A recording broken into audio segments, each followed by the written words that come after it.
passes through these points, and then a second line passes through those, at what point do they intersect?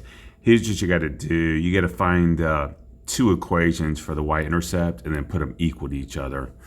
So I need to first find the slope for each one. So I'm going to do y2 minus y1 over x2 minus x1.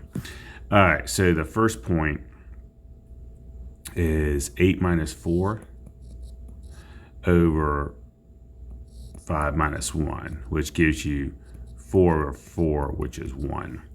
All right, the second point is 4 minus 10 over 6 minus 2. So that's negative 6 over 4, which is negative 3 over 2. All right, now you've got to find, I'm going to kind of separate this. You've got to find the y equals mx plus b, and you got to use that formula, and I got to find b. So I'm going to use points 1 and 4 for this equation. So 4 is y, the slope is 1, so 1 times the 1 is 1 plus b. Then I subtract 1 for both sides, I get b is equal to 3 there. Now I'm going to find the y-intercept for this one here, for the second line. I'm going to use points 2 and 10. All right, so I get y is 10 equals, this is the slope, so it's negative 3/2 times 2, because that's x, plus b. All right, now the 2's cancel, so I'm left with 10 equals negative 3 plus b. Then you add 3 to both sides, and you get b is equal to 13. All right, so now I've got to come up with the two equations and then solve. So I'm going to draw a little space here. All right, this first equation, b is equal to 3. So that is y equals mx plus b. So that's m is 1, x, I'm going to leave as x, b plus 3. Equal to this equation for y equals mx plus b. So m is 13, sorry, m is negative 3/2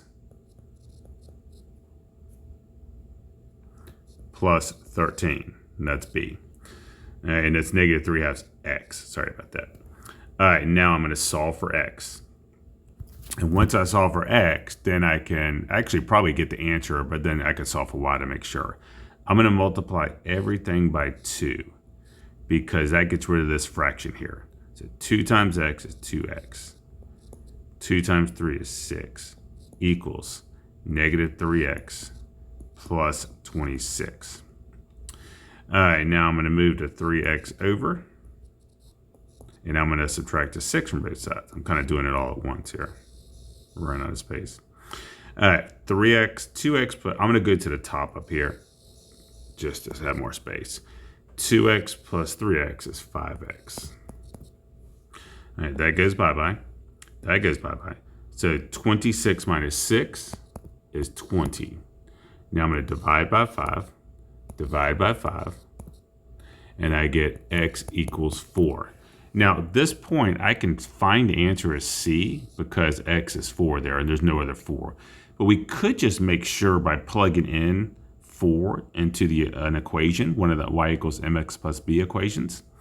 So I could use, I could use this equation here, x plus 3. So 4 plus 3 is 7. So I've kind of checked it. So there it is. There is the common point between the two.